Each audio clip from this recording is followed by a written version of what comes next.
welcome back to the Sesh. I'm Kendall Ray. I'm Janelle. Welcome back to episode 8. We are very happy to have you back.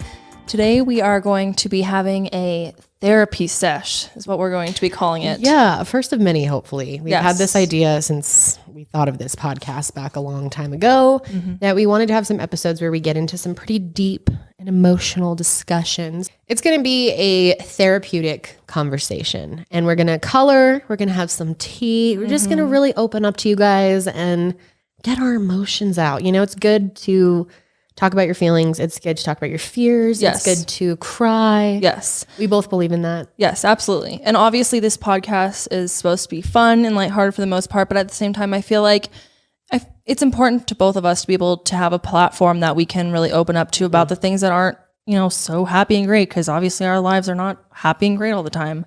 And recently in particular, we've been going through a lot in our personal lives. Our grandmother passed away little over a week ago now, and it has been very hard. Obviously, I don't know if you guys have been keeping it. We mentioned it a few times here, but if you've been watching the show, you probably know we've talked about our grandma a few times, and we'll talk more about that experience in this episode. Right. Because we're actually going to be talking about our thoughts on grief, spirituality, our thoughts on what happens when you die.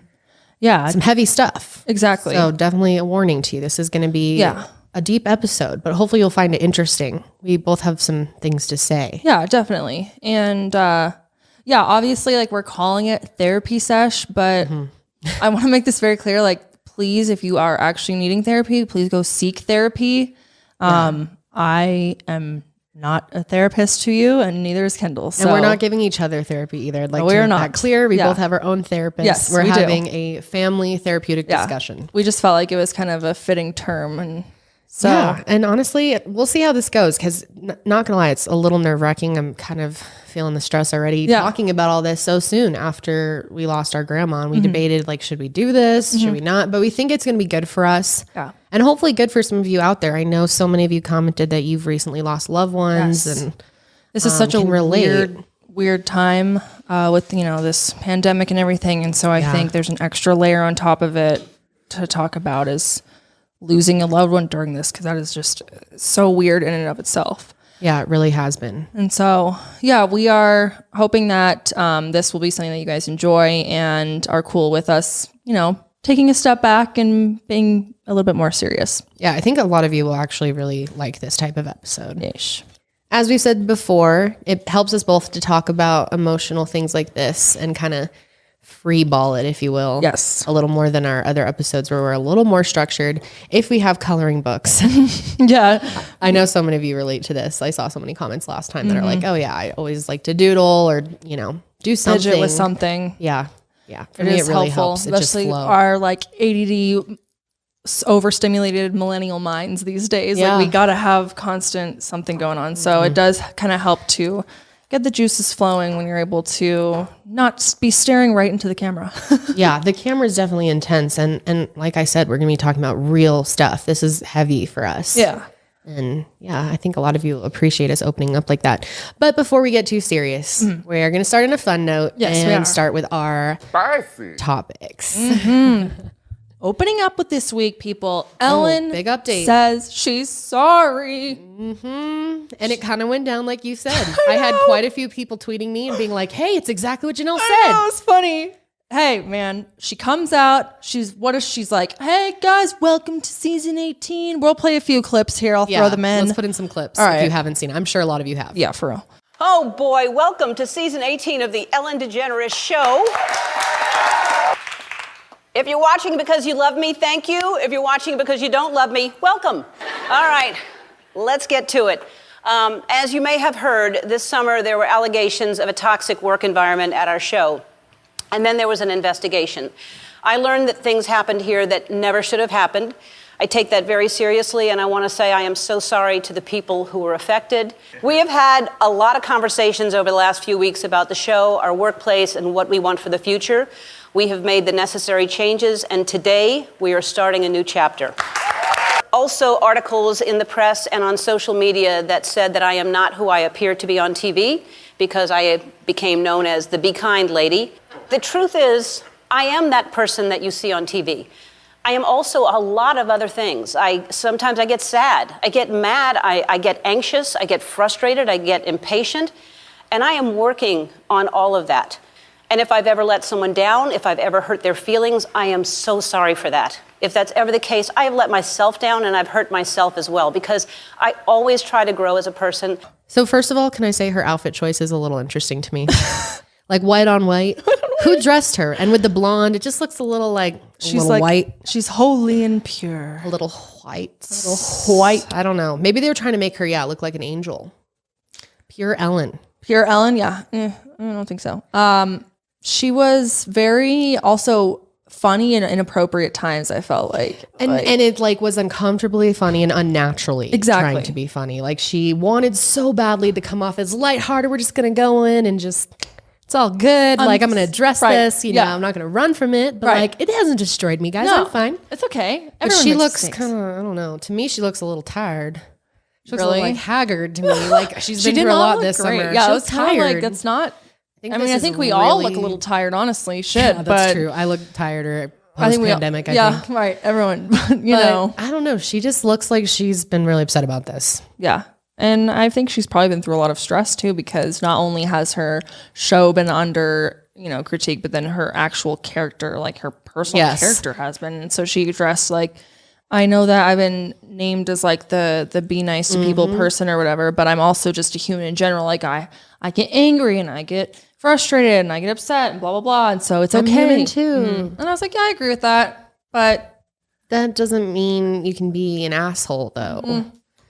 I don't know. Yeah, I still feel like her image is going to be forever damaged like this, like I said. I agree. And, it's interesting to see. You got to go to YouTube, the likes to dislikes. It tells you so much. Oh, yeah. Her apology is currently sitting at 29,000 likes to 63,000 dislikes. So didn't do so well. Wow, that's really bad. That's really for Ellen, bad. Awkward. And I mean, is that because it's a lot of younger people that don't really watch her show anyway and just think she's an asshole because they've heard things? Maybe. And like the majority of people that actually watch on TV would give her a thumbs up. It'd be interesting to have that ratings type on of TV. That would be spicy. That would be cool. Like if all of the late shows had like ratings. Yeah, that'd be like that. Cool. Yeah. Keep these people in check. But yeah, I don't know. Not so great. I think this will forever be a stain on Ellen DeGeneres' shirt. I agree. Ooh, on her shirt. On her fucking shirt. On her white shirt. White ass shirt. I don't know. We'll see. She made this weird comment that people were like, awkward. She was like, being known as the, quote, be kind lady is a tricky position to be in. So let me give you some advice out there. If anybody is thinking of changing their title or giving yourself a nickname, do not go with the, quote, be kind lady. Don't do it, she joked, admitting she can often be upset, impatient, and angry. I was like, well, ha ha ha, but you didn't really give yourself that nickname. People started calling you that and think of you that way because you've tried to like preach about it. It's not that you've just been like, I called myself that. It's that you preach about it in every show. And the end of the show says, be kind to one another. And then you're an asshole, it sounds like. Totally. And she didn't deny it. Like it'd be different if she was like, there's a lot of rumors in Hollywood and like, you never know. And I don't think I'm an asshole, but no, she pretty much was like, yeah, I'm kind of impatient. And she said it in a pretty like blanketed way, I felt. Like, I think you should have just owned up to it. There's a lot of people that have accounts like Nikki Tutorial is a huge YouTuber. She's one of the top YouTubers and she said a lot of shit. Yes, like, I agree. I think she could have addressed all that, but did I expect her to? Absolutely not. No. She's not going to bring more attention to it than she has to. But I think her fake, like people are so over fake nowadays. Terrible. And it just felt so fake. Speaking of fake, how about the audience? What the hell?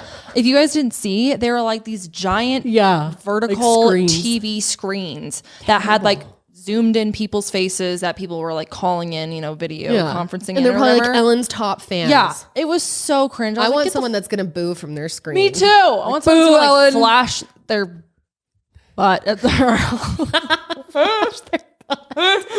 make it a little more spicy. Something, what's kind of funny is her apology kind of ended up being like Tana's, how we talked about how hers was so like trying to make light of it and like cover all the points. And it's interesting that they were both wearing fucking white. Like, what's up with the white? Maybe they think it makes them look like pure.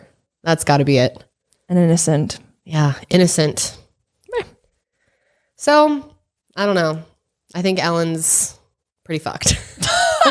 You heard it here first, folks. Ellen is pretty fucked. We'll see. We'll see how this ends up, but I don't know. Moving on, Carole Baskin is in the news today. She's also pretty fucked. Yeah, well, She's close to being fucked. Yeah, but she got saved. yeah, she did. So if you don't know, this past episode of Dancing with the Stars was on last Tuesday. It was the second episode.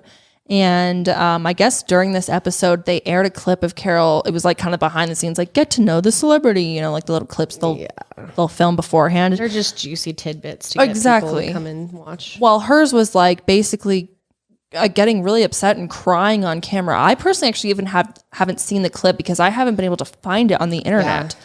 I saw a tiny bit of it somewhere. There's a preview of it. We'll play it, but it only shows like a flash of it. So I haven't even seen the whole thing, but I've heard it was a lot of just saying that she's really upset at the fact that she's gotten so much backlash and that her family has gotten like, you know, the heat of it as well. I keep it inside. That is the absolute worst. Okay, so she said, the hardest part of the cruel and untrue portrayal of me and Tiger King has been watching what has been done to my family. Imagine millions of people have been convinced your spouse or mother or someone did something so heinous and you knew it wasn't true. What would that be like for you? So that's what she was saying, but... I mean, I kind of get that. I feel for her in some way that's really sad if she didn't actually do anything. Oh, yeah, totally. I mean, but how do we know she didn't do anything? I'm just saying, justice for Don Lewis. I don't know. Yeah, well, I gotta look more into that and see the I don't know. You know, evidence, but I don't know. I just Well, she ended up getting like tied for lowest score with NBA player Charles Oakley, but the judges decided to keep Carole. And my guess is because she's way more better like for views. Absolutely. Like, hello. Right. So I've never seen Dancing with the Stars, to be honest with you. Neither have I seen really. Clips. I think it's stupid, but personally, sorry if you're a big fan. I know there's a lot of people that love that show. It's okay if you do. But I'm pretty sure that it's voted on by fans, like American Idol or something. Mm-hmm. It's not even on anymore. Yes, I think it is. So yeah, I guess their only choice is the judges get the last say. Right. They're like, who can we keep for ratings? And Carole's like the big name on the show this season for sure. Oh yeah, totally. Gotta keep her for another. They probably have a whole nother tiger dance. Well, the last one was it's all animal themed. I don't know if you saw the second dance she did. It's like some other animal thing. She's wearing like this cheetah print dress. Can I see it real fast? Yes, it's quite interesting. What's new, pussycat? Whoa, whoa, whoa, whoa. What's new, pussycat? Whoa, whoa, whoa. What's new, pussycat? This is so uncomfortable. Oh no. This is so degrading. My God. Wow. So what is going to be the final song? Are they going to theme all her songs cats? Probably. Okay, so what other cat Probably songs not are gonna last there? that much longer though. Yeah, well, we've got next week. You think it's going to be cat themed song? We're going to take a bet right now. What's new, pussycat? Whoa, whoa. Here's some other songs that she could possibly use. Maybe she'll use some of them. These are all cat songs. Cool for Cats by Squeeze. The Love Cats by The Cure. The Lion Sleeps Tonight by The Tokens. I bet you they'll break out the lion. They're like, bet you anything that's next week. They're like, oh, she sucks. We're only going to have to be able to keep her around for another week. The audience is going to vote her out. We can only justify it so long. Nashville Cats by The Lovin' Spoonful. The Alley Cats by Hot Chip. Phenomenal Cats by The Kinks. Cats on the Tin Roof by Blonde Redhead. Pads, Paws, and Claws by Elvis Costello. How about Everybody Wants to Be a Cat? Hallelujah. Everybody. That is the best movie Ever. I love the Aristocats. So good. If you don't know what it is, then I feel sorry for you. Yeah, it's Sad Life You Live. So good. And the last one is When He Calls Me Kitten by Kelly Deal. So we'll see. Maybe one of those will be the next one. I bet you anything it's going to be cat themed. Of course it will be. So we'll have to see, guys, on the next episode. We'll have an update on what song Carole dances to next week. Carole Baskin. All right, quick update on TikTok. This is only going to take a few minutes, guys. Oh, right, yes, because last week we are corrected. Yeah. Well, we didn't report it wrong. It was correct at the time. Yeah, but then it came out shortly after that it was going to stay. So far it has stayed. TikTok has stayed. However, I'm confused. Like, okay, so recently Oracle and Walmart announced that the creation of a new company, TikTok Global, an independent company headquarters in the US. And so they basically made their own company called TikTok Global. And what they were going to do is Oracle and Walmart were going to join together and own 20% of TikTok Global. And then they were going to have TikTok Global said that they could be valued up to $60 billion. And then ByteDance was valued at $110 billion. And so basically they're kind of fighting about really like, I don't think it's anything that has actually been solved yet is the bottom line. Wow. And I also believe that ByteDance has apparently announced that they will retain 80% stake until TikTok goes public or until ByteDance goes public as a company. So I guess that, means that if they do go public, then Oracle and Walmart and all the American investors are going to have to pay a lot more of a premium.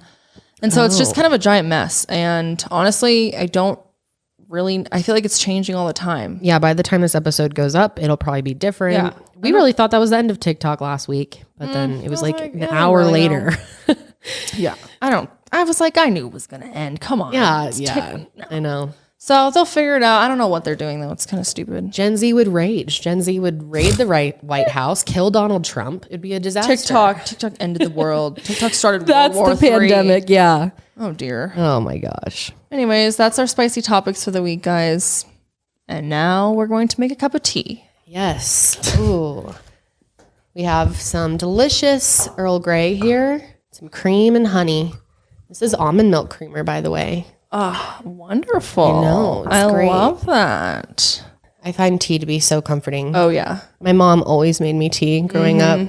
Same. It's the most ultimate comfort drink. It is. Although I like coffee too. Coffee's good. What do you like better, coffee or tea? I go back in stages, but Me too. I think honestly, tea really has my heart and soul. Me too. I think tea for me. You have the cutest little dishes. Thanks. Kendall's the most touristy tourist. Her fucking kitchen is filled with all these cute little dishes and gadgets and things galore. I know. I like things to look very homey Yes. and cozy. I'm like, here, put this carton of milk in the fridge and call it good. And she's like, put in this little nice glass container here that I got from some cute Creamer little thing. Etsy shop probably. Or I World love Market. Etsy. I think that's from World Market. Love some World Market too. Mm-hmm. So obviously this one is a little hard to dive into. Yeah, where do you start? All right, where do we start? Well, I guess we can start by talking about what's recently happened. Yeah, let's do that. So I actually lost my grandfather as well, a few weeks ago. Yeah. So it happened all within a month. So it's been really hard mentally to deal with that. Yeah. It's a lot of loss all at once. Yeah. I'm sure, there are people, it does happen. I've heard of people who all their grandparents pass within a few weeks. Yeah, it's just been really intense to deal with. And, luckily I feel like I haven't had that many experiences with death in my life. I've been relatively lucky. Mm-hmm. I've lost grandparents, but, they're grandparents. It's not a tragedy. They lived long lives. Yep. They weren't killed in an accident. So I've never lost someone in a tragic way that was truly in my inner circle.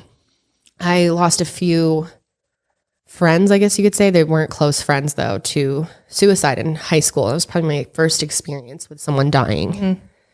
Mm-hmm. So that was really hard. But I haven't had, that immediate, I haven't lost a parent. I haven't lost a spouse or a best friend or someone who is really that big of a part of your life. And so part of me feels really grateful for that, and that my grandparents did live so long.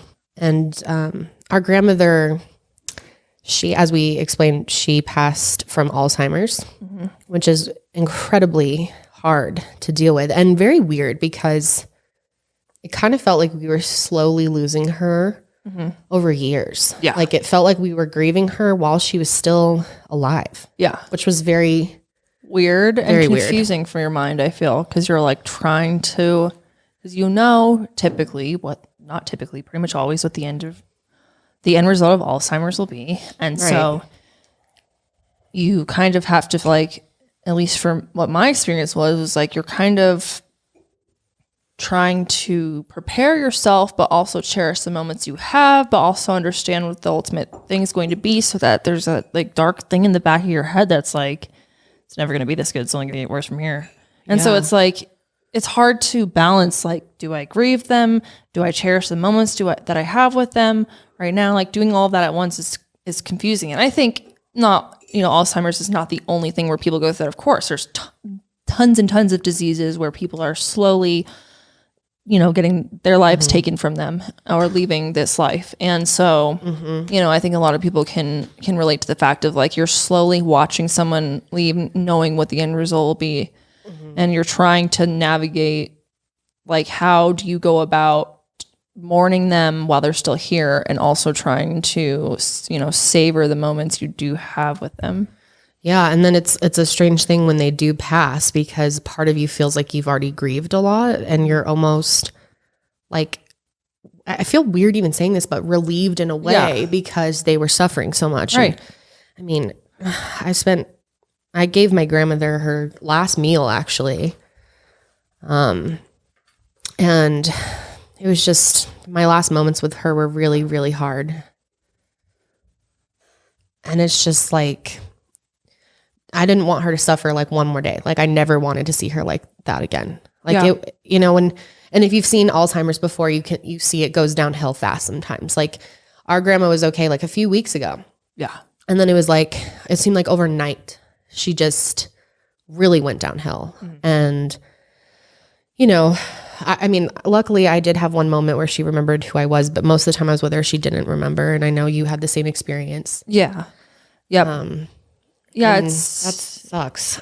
That's the thing too, is like the timing. You never really know the timing, right? Like, you can never plan out when someone's gonna, like, how a disease is gonna progress. So it can, like, all of a sudden switch. Like you said, a month or two ago, she was steadily declining. However, she was, to the point where you were able to have a conversation with her in the moment about, something that was, going on in the moment, or, a very old memory she had. Yes. She was able to carry on, complete sentences, and singing. Was able to sing. I mean, actually, she was singing on the last time I saw her too. She was still singing. Like that. I love that about her. Yes. Like, she never forgot the lyrics to songs that she never loved. I love that. Yeah. So, and then all of a sudden she, it kind of got really bad. All of a sudden there's really not an explanation as to why. I guess that just sometimes happens. And it's been harder because we haven't been able to see her because of the pandemic. Yeah. Like, we've had like, almost 6 months leading up to all this that we haven't been able to go there. We're not allowed to. Yeah.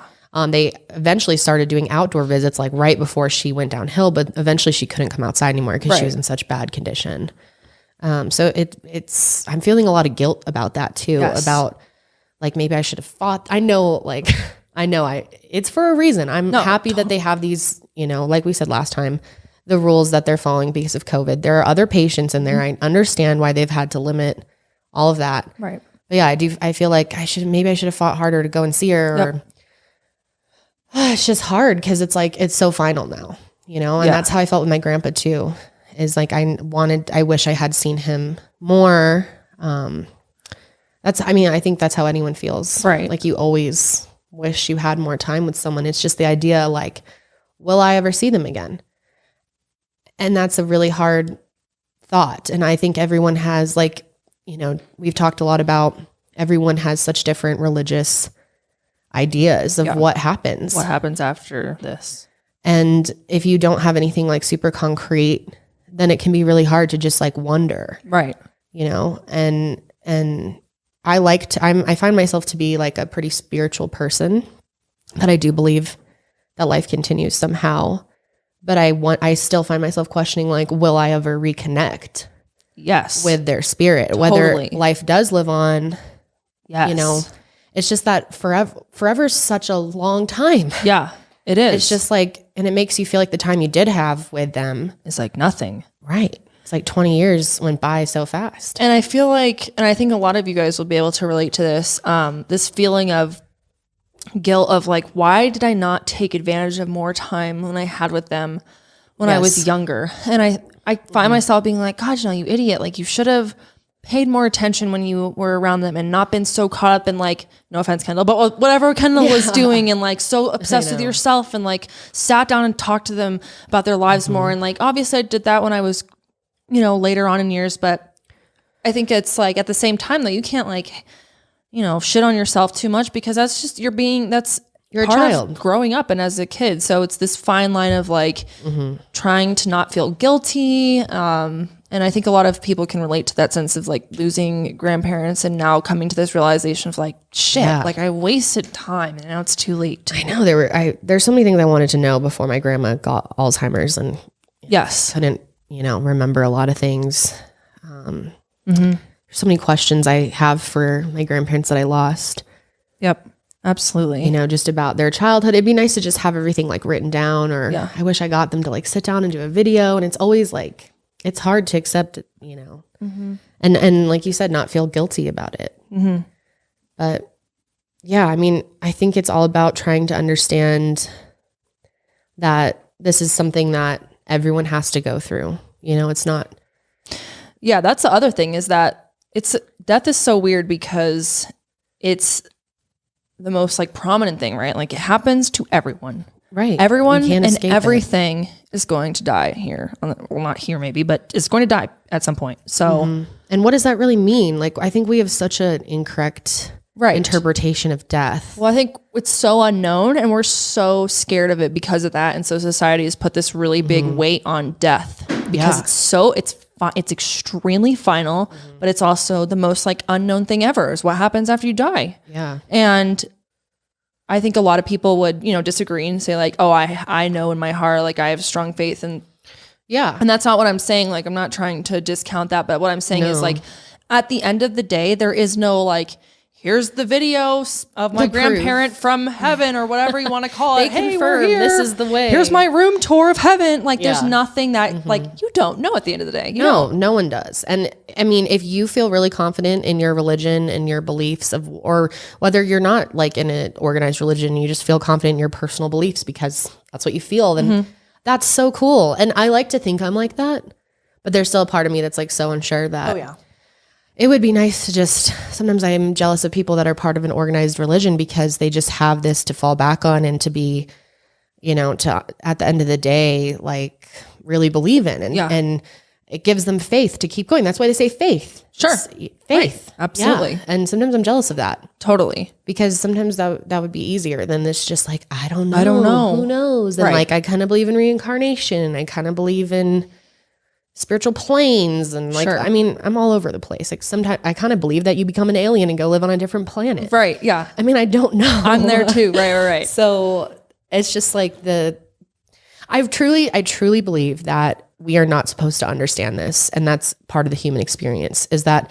humans are not supposed to know what happens to you when you die or what the true purpose of life is, if there is one, because that's the human experience, is like living and not knowing that. Right. And I think that's a burning question in so many people. And that's why so many people try to fill that question, try to figure their it whole out. life. Yeah. People spend their whole lives trying to figure out what's going on or living their lives in order to get to a certain next life, whatever that may be to you. Yes. Which I think is interesting in and of itself. Like, do we live our lives in the moment, or are we living our lives for the hope of another life? I don't know. Anyways, so yeah, I mean, I guess, should we start from like where we grew up, kind of like how we were raised? Let's start from the beginning. Okay. My first experience with death, I guess, was I had a babysitter who told me that people die. Which, what the fuck? I know. Side note, that's so traumatic. I'll never forget this. Like, I was hey, you so want to play young. house? They're like, yeah, except for this person's dead. I know, it's kind of weird, but I remember so clearly. We were at the bottom of my kitchen staircase talking, and she told me that, yeah, people die. And I looked at her like so upset, like I must have looked so horrified. I remember that moment so clearly. And I was so young, and I was like, what? People die? And she was like, but don't worry, like you get to go to heaven and you get to build a castle made of anything you want. Like mine is going to be made of pearls and blah, blah. She started telling me about hers, and she was like, and you get to make one too. And I was like, kind of into that. I would have been like, hell no. I would have been like, that's scary. I was low key scared, but honestly, I think it was good for me to think about it so young. Like I kind of got over my fear of it pretty young. Like I've never been super afraid of death the way that you've really struggled with it. And we'll talk more about that. Mm-hmm. But another thing that I did when I was younger, I thought of this today. I had this book called Chicken Soup for the Soul, which I'm sure tons of you know this book. Have you ever heard of that book? I've heard of it. So I've never read I'm it. pretty sure it's a Christian series, actually. Oh. But I got it from some girl at school, and she gave it to me, and it had a whole section in it on death and dying. They're like these short stories. I'm pretty sure they were not like real stories. They were just like made up little short stories. And there's a whole section on death and dying.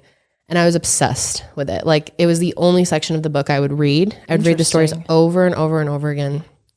And there was this one story about this girl. It was called, I'm pretty sure, Rebecca's Rainbow. And it was about this girl who like died in a car accident when she was young, like 10 or something. Yeah, you were walking around reading this shit? Yeah, I was like really into it. And I was just kind of like moved by it because the whole story was like, she sent her mom a rainbow after she died from heaven. It was like a whole thing. And that kind of was very comforting to me. And I used to always think about, you know, people sending things from the other side. And I guess that was probably like a Christian concept looking back at it from that book.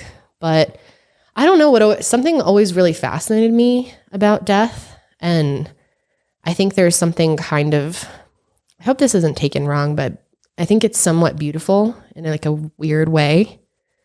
And I think that's part of the reason why I've always been kind of interested in true crime and like telling the stories of people who have passed, because I think it's like, if I don't know how to explain it. Do you know what I'm trying to say? Yeah, I actually kind of do. I mean, I don't know how to make this not sound weird. No, well, I feel like honestly, in a lot of ways, there are so many cultures that celebrate death. There are. And really, you know, worship those who have passed on and really tell the stories. Right. And really like take it seriously as like something that is, you know, almost like an honor to die. And so, I mean, I also think that that's a really interesting conversation to bring up in general, is like the different cultures of, you know, some people have celebrated death in the past. Some people's culture is like death is scary. Some people say you go to heaven. It's very interesting that we all are kind of trying to find what fits us best. So I get what you're trying to say, because I think that that's valid, that you're not the only one that thinks that. I think that a lot of people would agree that there's something to be. I think honoring someone's life or talking about someone once they have passed is really important. Leaving their legacy. Right, in a way, especially like, and with this crime stuff, that's like, you know, the thing that they would probably want is for people to solve their murder. So it feels like, in a way, talking about someone who has passed is like letting them live on. And, you know, that's why I've always tried to put in a lot of photos and like really humanize these people. They're real people. Yeah. And, you know, I just want their stories to live on. And if I can even be a small part of that, I think that's a really beautiful thing. There's something that's always really interested me about crime because of that aspect. And I don't know. No, yeah, I completely agree with that.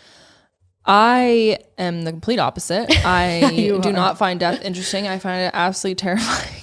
It's been like my number one fear of my whole life, pretty much. And really, I'm surprised you agreed to this episode. I like asked you and thought you were going to be like, no, I don't want to do that.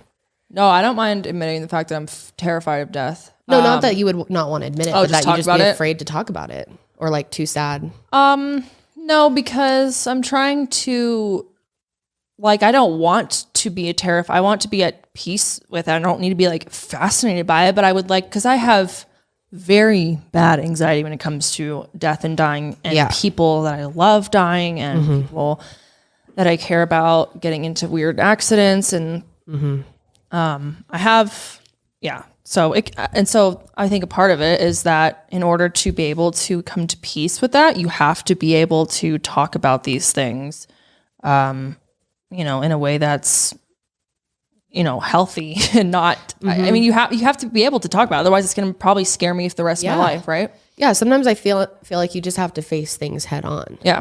I'll never forget, my sister taught me that when we were younger, because she had this like terrible fear of the world ending, like so afraid of the whole Mayan calendar, that thing, 2012 thing. Yeah. She was fucking terrified of that. And then she researched it a ton and like learned all this stuff. And then she like knew so much about it that she wasn't scared of it anymore. Yeah. She like taught me to do that. And I've done it for so many things. And it's very helpful. It really does. Like sometimes you just got to face something, or else it's just going to sit there and like stare at you. Yeah, totally. You know, in your brain. There's a fine line between like researching something and trying to like come to terms with it, or like it helping you, or it totally ruining you. Like I'm very scared of flying. And to this day, if I'm in a plane and it's really bad turbulence, I will literally go on my phone. If there's Wi-Fi, I will go on my phone and Google like what reasons why planes are safe. And I'll like literally read an article about why I'm good to go and I'm not going to die and so That's smart. and I think there's, So you pay for Wi-Fi on the flight? yeah, if I'm scared. Kendall's like, cheap ass. No, but yeah, I like weird things like that. So anyways, yeah, there's something to be said about kind of leaning into your fear as well and like trying to almost not expose yourself, because obviously you want to do that very, very carefully, and there's trauma that you would not want to do that with and stuff, but there's something to be said about educating yourself of things you are afraid of in order to kind of maybe normalize it a little bit and make it not seem so like foreign and unknown and scary. Right. That being said, I'm still terrified of death. Can you think of the first time that you felt like really scared of that, or remembered like realizing that, or the time you realized your own mortality? That sounds so depressing, but I honestly can't think of like a specific time where I was like, oh, people die. When I was a kid, after my parents got divorced and stuff, I went through this period where I was like absolutely terrified of them dying, both of them. And it went away, and it's kind of like come and gone. There's been periods in my life where I'm very like nervous about people in my life, like dying randomly, or I'm, just scared of the thought in general. However, I will say this, our grandpa, so Kendall was saying that her grandpa passed away, but I want to make this clear. It was her grandpa on her dad's side. Her mom and my dad are brother and sister. And so it was their mom that recently passed away. Yeah. Our grandma. But our other grandpa that we share, who was Diane, the recent one that passed away, her husband, he passed away about a year and a half ago or so. And that was the first time I actually really had experience. Actually, I had ever seen someone. yeah, that was heavy. Yeah, someone who had passed away. That was really rough. But at the same time, it was almost kind of like that thing of like leaning into your fear and having to like face reality.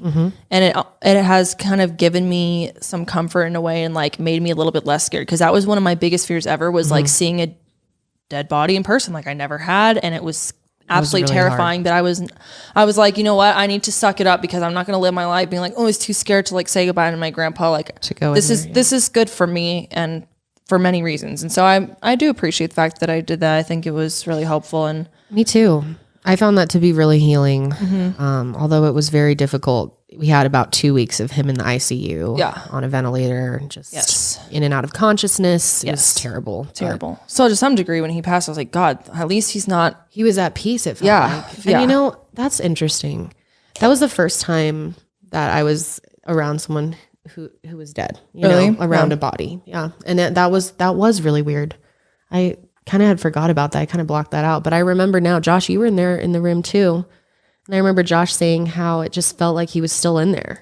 Yes, and it did. It felt like he was still in the room. Like there was like this warmth to the room. It was like this peace. I felt very comforted. Yes. I was surprised. I didn't want to leave the room. I thought for sure I'd be like, oh, I'm too anxious. I want to get the hell out of here. And like, I thought so too. But it was totally opposite. And it was like kind of this warmth. And so that really got me thinking like, okay, is his spirit still in here? Is he like hanging out in this room for a few hours? And like, I've heard of stuff like that. Because before, whenever I walked into his room, it was like cold and scary and sad and depressing. It was, and then leading up to that. Literally the next day when we walked in and he had passed, it was like totally different. And I was shocked. And it's weird that all of us felt that way. Yes, all of us My mom said the same thing, I'm pretty sure. And I don't know if that was because we all knew that he wasn't suffering anymore. Yeah, there was a comfort of that, for sure. But I don't know. I think there's something to that. And I mean, like I said, I guess we can get into our kind of spiritual beliefs now. I really do believe for the most part that life lives on. I tend to not be someone who thinks that life is all just by chance and then you die and that's it. And it's just black forever. And I know a lot of people think that way. We've been talking a lot about different beliefs. Yeah. How everyone in our family has their own take beliefs on it, and how it's like everyone's healing differently because of their own beliefs. Yeah. Some of our family believes that's just it. That's just kind of the more atheist approach. Yeah, our family. Not that there's anything wrong with that. Was not like our family like did not grow up like a specific religion, like a deep, religion's not deep running in our family. No, not in a super serious way. I think our parents both grew up going to church a few times here and there. I think that's kind of just like what you did. Like it was more like a social thing, I think, for them. Yeah, I think so too. But so we've actually, growing up, we've been able to really have that freedom to explore like whatever kind of religion or lack of we want. And so yeah, for most of my life really didn't, I would call myself someone who was not religious, and I would still say I'm not religious, but I guess I would have considered myself more like atheist agnostic growing up. But recently I feel like I found more of this like spiritual side to myself in the past few years. And that's been really cool and really comforting in a lot of ways, honestly. Me too.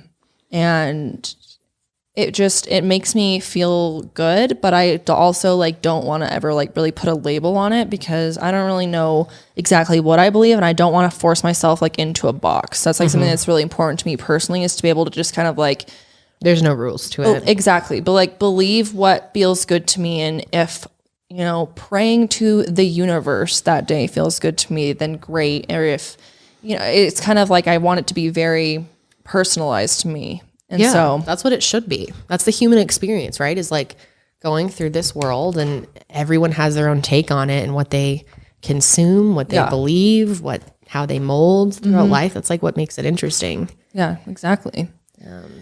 Yeah, I had a very similar, upbringing to you. Other than my mom did bring us to quite a few different churches, just random ones. Like I went to a Lutheran preschool for a little while, and my parents actually brought us to, like on every Christmas. They wanted us to understand what Christmas was. My dad was like big into the Christmas story. Oh, okay. Even though my dad's not religious. I'd say my dad's probably like the least. Yeah, he's probably like atheist, honestly. Yeah. My mom's definitely more spiritual agnostic. Totally. Yeah. But yeah, they would bring us to the churches so we could get the whole vibe. Okay. And they just like sang kid songs. It was a family service. It was like very low key. Yeah. It's a thing. Yeah. And then my mom sometimes would bring us back to that church too, just for Sundays, like randomly throughout the year. And it was always fun. Get donuts and get to hang out, get some friends and color. That's really interesting. Yeah, it was kind of nice, but it was like a really chill church. I'm pretty sure. I mean, the pastor or whatever was a female, so it was pretty chill vibes there. But I also went to a Catholic church with one of my friends a few times. I went to a serious Christian church, like a Baptist church across the street from my neighborhood. I used to follow my friend over there all the time. Yep. That big tan one. Oh yeah, the big one. Yeah. I would go there for like a week at a time every day for that VBS, for Vacation Bible School. Your parents just sent you off. Yeah, they were like, awesome. Free babysitting? Of course. Yeah. Or maybe there was a little fee. I'm not sure, but that was a pretty fun time. That's just so walked awesome. over there. I just followed my friend over there. So I kind of got that experience. So I feel like I got a little taste of everything. And my mom brought me to like the Mile High Church, or I don't think we actually went to that one. We went to some like Christian Church of Science. Like we've been to like some funky out there kind of churches. Sure. Getting a little taste of everything. Little taste of everything. And my parents have always just been like I'd ask them questions when I was younger. Like I remember asking my mom if she believed in hell, and she'd be like, I don't personally believe in hell, but anything's possible and you can believe whatever you want. Like my parents always were really encouraging of free thought. Sure. Which I so appreciate about them. Totally.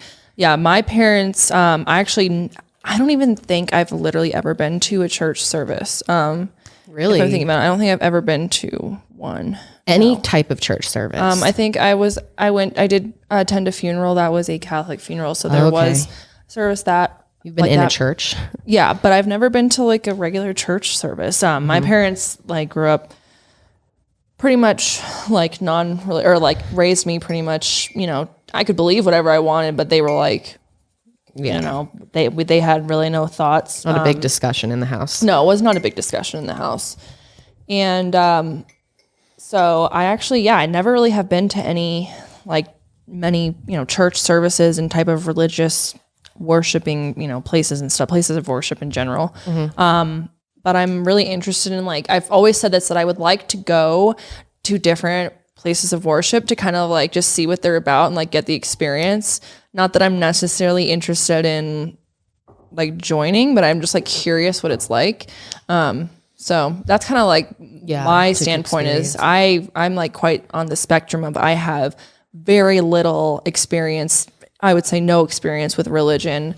And you know, now I'm kind of, you know, at this point where I'm tapping into spirituality, and it's something that I'm like really enjoying, and can see how this whole realm can also, you know, bring a lot of comfort and positivity into someone's life. 100%. And, you know, I really, really do believe in the power of manifestation. I've, you know, kind of like more recently discovered in the past few years, but it's something that I feel like has been proven to work in my life many times. And so, you know, I don't know if you want to call that like, is it the higher power? Are you the higher power? Are you bringing in vibration from the universe? Whatever it is. But it is something that's kind of like, I'm always like, oh, thanks universe. Like when, you know, something goes wrong, I'm like, oh, hell yeah. Like, you know, you kind of want to take a moment to appreciate the higher of whatever, or maybe you are the higher person. I don't know. Yeah, that's such a good point. Yeah, see, I live in the same type of realm where it's just kind of like, I'm not sure. Yeah, I have no like boundaries or set anything. Like part of me thinks that the universe is like, when I pray, I'm like praying to my ancestors. Yeah. Or spirit guides. I like the idea of spirit guides. Yeah, I don't have anything like super, like I said, I kind of believe in reincarnation a lot. That is something that has really stuck with me forever. Like from the beginning of time that I can remember, I thought of the idea of coming back. Like that's always something that's felt very natural to me and comforting to me from so interesting. Super young that's age. Been like a natural occurrence. Yes, actually, like I always sound weird when I try to explain this, but I had this moment. Have you ever had just like a revolutionary thought? Totally. You'll never forget where you were and you had this one thought. You realized a bunch of I was picking my sister up with my mom from kindergarten, and we were outside of a school, and there was this little boy outside, this like blonde 3-year-old. And he was like crying. He was like having a fit. And I don't know what it was, but something about that, like I felt like I felt his pain. And I had this like thought when I was a kid that like, oh, other people feel pain. And like, I don't even know how to explain it, but I literally had the thought that, you know, I could come back as that boy. Him and I are like the same. Like I will feel pain as something else in the future.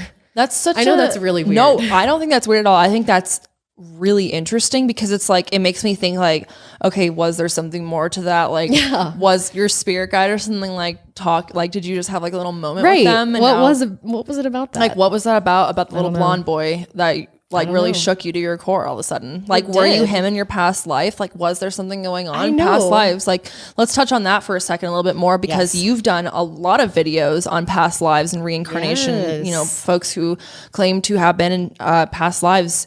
And it is fascinating. People. If you have never watched some of these videos or just looked in, like look them up or look up Kendall's channel, like there are some really interesting stories about people who claim to have lived incredible lives in the past, and the details that they have and the things that they know and the things that match up to, you know, old records. It's unbelievable. That one case. Oh, I'm gonna forget the name. I think it's James. He's James the Third. Yeah, where they pilot. Like fly. Yeah, yeah. And he was a World War II pilot or World War I. I don't remember, but he totally was. He talks about his totally name, reincarnated pilot, who his co-pilots were, how he crashed, the name of the plane, and this kid was like 3. Yeah, and he was talking about the Japanese and the bombs and being in a plane. He'd have these dreams. And this kid was 3. It was unbelievable. And I truly believe that kids, since they are the closest to the other side, are the closest to the other side. Right. You know what I mean? Yeah, I feel as though I agree. If there is, you know, past lives and stuff like that, I feel when you're a kid, you're freshest to that other life. And as we are growing up, I think our, you know, current situations kind of take over our mind and poison whatever was left of that like old memory. But do you ever like, what is deja vu? Do you ever like have this feeling that you're like, God, why do I have this weird feeling that I've like been here? I've experienced this before. I think everyone I feel can like that's like a that. glitch in the Matrix or something, because it's still like a memory from your current life. Like it's not like it's a memory from another time. True, but then you're kind of like, what if, I don't know, sometimes it's like, I'll be like, was that a dream or did this really happen? But then if you want to talk about the Matrix, like, okay, so are we really just a simulation? Oh God, let's not even get into that. Just Sims game. We need to do an episode on that. I want to hear. I bet people would be interested to hear you. Sometimes I think that I'm like, shit. What if Yeah, I we're all know, just right? a giant simulation? Nothing fucking matters. I find that so depressing. I hate that theory, to be honest. Sometimes though, I find comfort in the thought of like, at the end of the day, it Nothing literally matters. doesn't matter. We're just on this giant rock that's flying around in space. I think it does matter. I think does, there is but, like, purpose. It does, but how much can you control? Nothing. Like nothing, really, right? So it doesn't really matter what's But I going think on. it kind of does because I don't know. I mean, like I said, I personally really believe in reincarnation. I really like the idea that your soul like continues to evolve and that you like deal with unfinished business and like you kind of like move up in life or, you know, levels or like maybe your soul is to go back a little bit and like your soul's constantly on a journey to like true enlightenment is what I feel like. And maybe you get to a certain point of wisdom or you've lived so many lives and experienced so many different things, which is why I think we go through hard things in life. I think the reason we have challenges such as like divorce, death, loss of jobs or, you know, whatever it is, hard financial times. I think you go through whatever you go through because your soul needs to grow in that area, needs to experience that.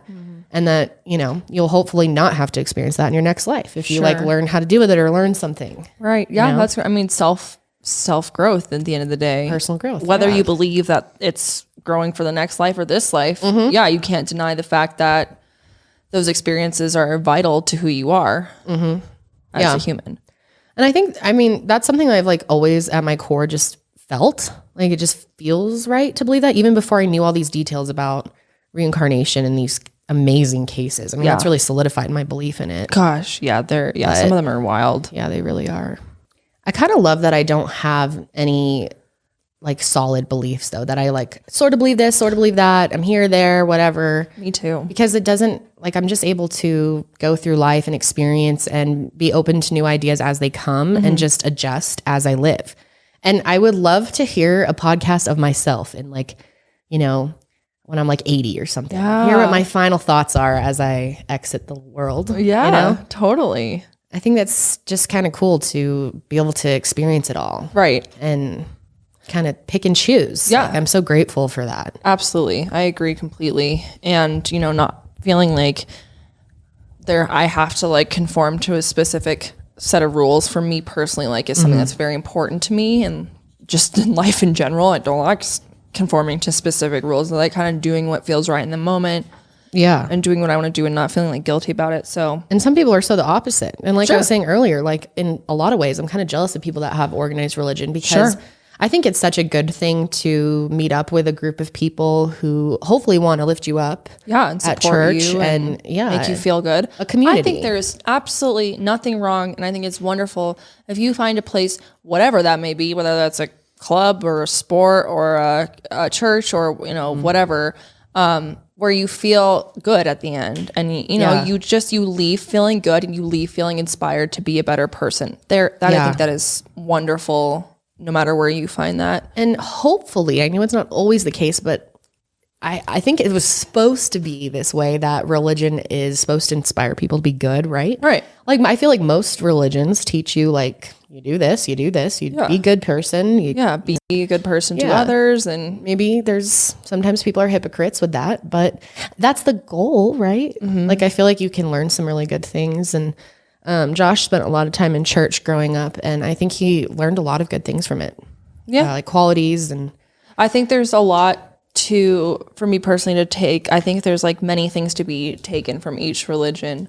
Yeah. I'm kind of like eat the meat, spit out the bones part. Like at least for me, like what I find to be valuable to something, you know, and applied to my life is great. Right. But I'm also not like tied to anything. And for me personally, like I said, that's just really important. Also because of the fact that I, you know, was raised pretty much had no religion or anything like that.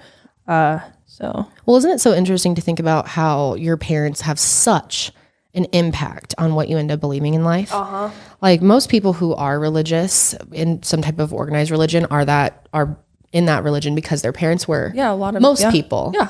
And most people who aren't are that way because their parents weren't. You know, they just weren't exposed to it. Like imagine if you grew up in a house that was super religious. Yeah, I do wonder like how my life would be affected. Would I be different? I'm sure you would.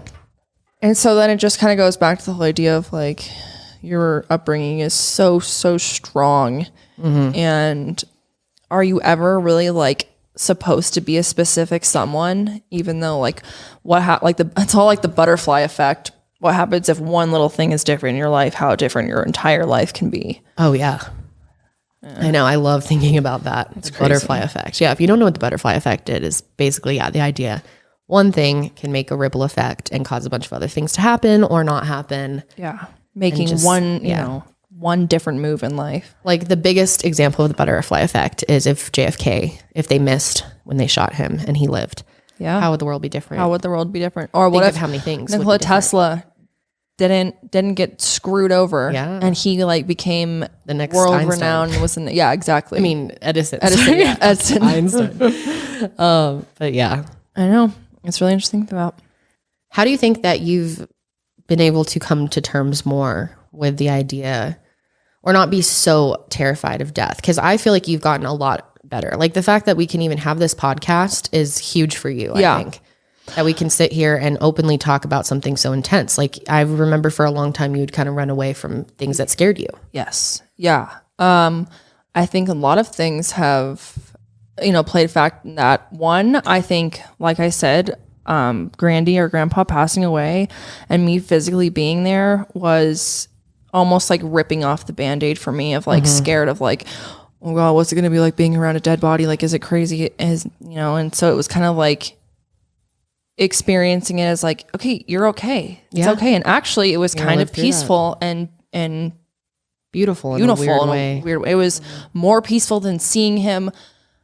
I mean, so sad to say this, but like flailing his arms around and like visibly angry and upset because his tube is so shoved down his throat. Like, fuck that. He was so miserable. So it's like, I would rather see him in peace. And that was almost kind of a way that was like, God, it's okay. Like I'm okay, I survived seeing him pass away. It's okay. I'm not traumatized by it. Not saying that some people aren't, and that's completely fine. This was just my personal experience of how I kind of got over it. You made it through. You survived it. Yeah. And also, I've been going through many a years of therapy, people. Okay. And also, I just graduated with my master's, so I feel like in a way I've been forced to, think about these things as there were clients who brought this subject into therapy, and I'm not about to sit here and be like, oh, I can't talk about it. It gives me too much anxiety. Like, what the fuck kind of selfish shit is that? I can't imagine like my therapist being like, sorry, I can't go there. It sorry, makes me too sad. Don't talk about that. So,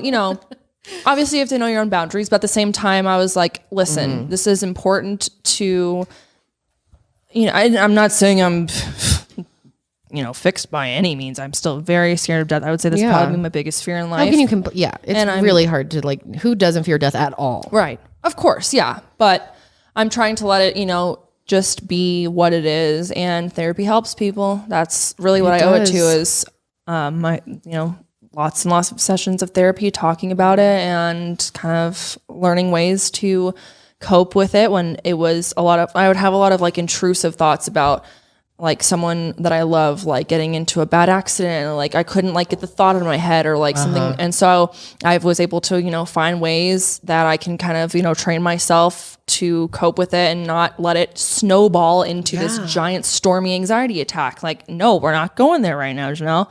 We're not doing that. We're doing this instead. So, there's lots of different ways that you kind of figure out how to cope with that. But I mean, honestly, I really do owe it a lot to my therapist. But at the same time, like I think there's manageable. Yeah. But at the same time, like you as the client, I really do believe like you're the one to make the change. So I give myself a pat on the back because I have done some good work. I think you have for sure. But, one thing I just thought of is because I was like that for a while too. Like for me, it was a much smaller and shorter part of my life. But like right around the time Josh and I first started dating and I went off to college, just like going into the real world was like really intense for me and scary. And I was very like, and so much anxiety about something happening to Josh.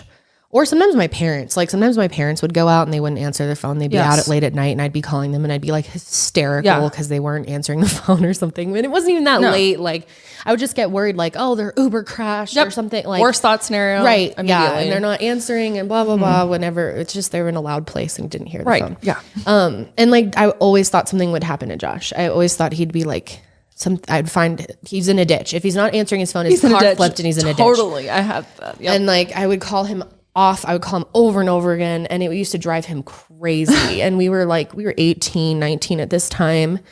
And he was like, this bitch is so controlling. Like, always like, where are you? Are you dying? Like, it was really obnoxious for a while. I was so scared of him for a while. Like, for a few years there, he had this really early morning job that was like an hour away.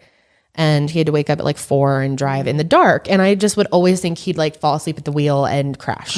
Oh. And I'd be like up in those early morning hours, like worrying about him from whenever I woke up. And I think, I mean, I've gotten to a point where I never have moments like that I was anymore. gonna say, you never think like that. I've really chilled out. And honestly, my therapist asked me, like, what do you think has chilled you out so much? Like, can we recreate that to like help with anxiety that you're having now? Yeah. And I was like, I don't know, dude. I think it was the weed. Like, the weed mellowed me out. God, I literally that's so told funny. him that. I was like, it's helped me.